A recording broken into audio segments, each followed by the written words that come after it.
যখন তোমার কাছে টাকা পয়সা থাকে তখন তোমার আপন বন্ধু বান্ধব কাছের মা বাবা মা থাকে, যখন তোমার কাছে টাকা পয়সা থাকে না তোমার আত্মীয় স্বজন কোনো বন্ধু বান্ধব তোমার কাছে থাকে না। কথাটা ঠিক না ঠিক? ঠিক। রাগ করলা? সম্প্রতি সামাজিক যোগাযোগ মাধ্যমে এই ভিডিও ব্যাপকভাবে ভাইরাল হয়েছে। ভিডিওটি ভাইরাল হওয়ার পর থেকেই নেটিজেনদের মধ্যে শুরু হয়েছে হাসি ঠাট্টা ও নানা ধরনের মিম তৈরি। তুমি পাকিস্তানি বীজ কি বাজান, ঠিক বললাম? ঠিক। কি বাবা রাগ করলা? সামাজিক যোগাযোগ মাধ্যম জুড়ে ভিডিওটি নিয়ে চলছে ব্যাপক আলোচনা সমালোচনা।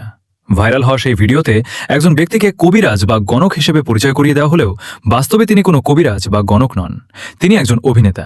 জানা গেছে সাধারণ মানুষকে সচেতন করতেই ইচ্ছাকৃতভাবে এই ভিডিওটি নির্মাণ করা হয়েছে। মানে ওখানে ওই নাটকের ভিতরে তার হাত দেখতে হবে। আমি ছিলাম জ্যোতিষ। ভিডিওটির মাধ্যমে ভুয়া কবিরাজ ও প্রতারণার ফাঁদ থেকে মানুষকে সতর্ক করার বার্তা দেওয়ার চেষ্টা করেছেন তিনি।